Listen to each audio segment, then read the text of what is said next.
give you the race recap and show you how it happened. It's all brought to you by Lucas Oil. Eli Tomac dialed in his start. Comes out firing. Is able to maintain first position. There's Justin Barcia going up the inside. And really, that's all it took for Eli Tomac. Just an incredible ride. Jason Anderson, unfortunately, getting caught up. He goes down, makes up a lot of ground.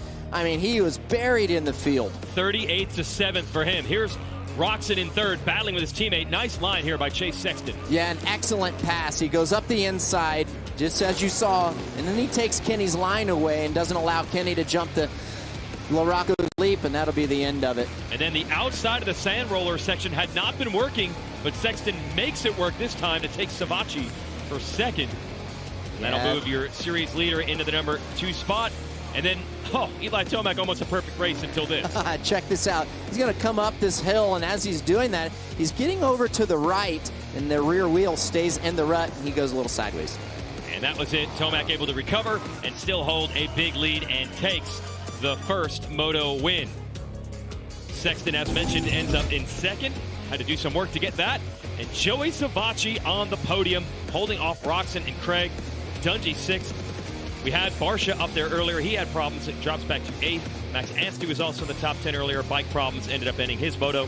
McElrath from that first turn crash came all the way back to 14th. And there's your entire field. We'll send it down to Will. Big story coming into this one. Could anyone compete with the Lawrence brothers, who dominated the last race at High Point? Jett and Hunter off the gate. They start 1-2. And then a thorn in their side the entire moto, the 30, the green machine of Joe Shimoda, who stayed there the whole time. And it would be like that for the majority of the race. So you got Hunter on the 96, Jett on the 1, and man, did they have a slugfest with Shimoda right there with him. It's fun to watch. They were, and Shimoda stuck with it the whole time. Never gave up. Comes out victorious. He had a little help with Jett. Having that mechanical. Big move by Jett here on the inside. Cuts in front of his brother. They both can't do the jump, but that puts Jett into the lead. And Hunter and Joe stayed right there until this.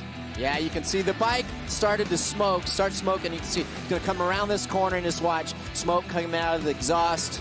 Engine says good night. Rarely do you see this happen at this level anymore. Issue there clearly, but the battle for first never stopped. Nope, so then Hunter's in the lead, but Joe Shimoda stayed right there and then makes the move. Right around the outside, up to the Monza corner. A lot of speed, big sweeping corner, man.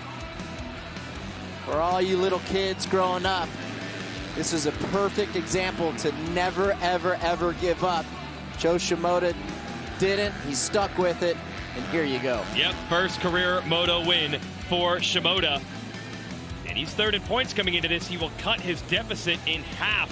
It's 49 down, made up 25 in that moto. So he's back in the championship hunt as well. Hunter Lawrence will unofficially take the points lead here midway through the race day. Robertson is third. Let's go down to the podium. Our Lucas Oil race recap of this second and final 450 moto of the day. Watch a 51 and Justin Barcia turns this inside line into a hole shot. He does. Slips up the inside. He's going to take Eli Tomac's line away. And then coming to this hard, sharp, left-handed 180 corner. And then here's Ken Roczen on the 94, the red Honda, taking the lead from Barcia. Barcia bobbles, and that's all Roczen needed. Yep.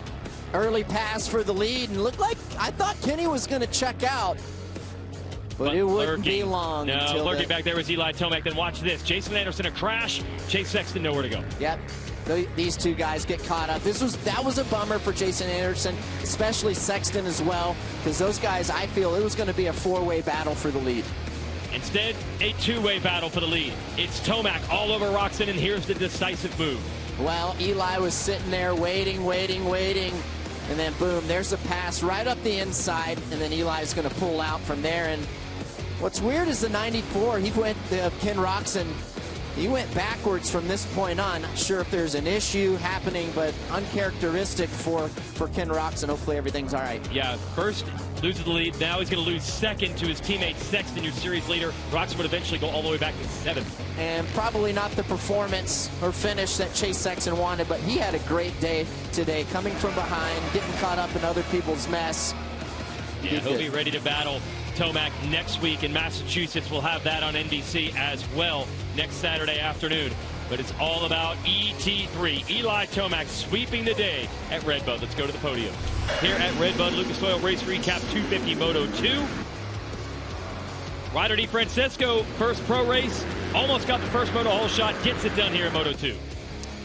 Almost did the same thing in Moto 1, but yes, definitely an improvement from the first Moto, and he rode really well for his opening debut. Shimoda on the 30 goes down early. He had won the first Moto, so now he's buried all the way in the back of the pack. Figure that's the end of his chance for the race win. Ty Masterpole leads early. Hunter Lawrence finally gets around him. Hunter into the lead. And we thought for sure the overall would be his, even though his brother, Jett, whoa, too close for comfort, gets by. But Jett's not a player for the weekend's overall. His bike broke in Moto 1. But Shimoda just kept charging and charging into the top 10, into the top 5. And then next thing you know, as he gets around Levi Kitchen, he's in third, and the overall win is in play. Jett wins the Moto. He's going to go DNF 1, and Shimoda's 1-3 scores take the day's overall. Impressive. A lot of passes to get that. Kitchen going to end up fourth in the Moto ahead of Robertson. That'll give Robertson the overall podium. More on that later. Good job by Masterpool, by the way. 8th. Send it down to Will.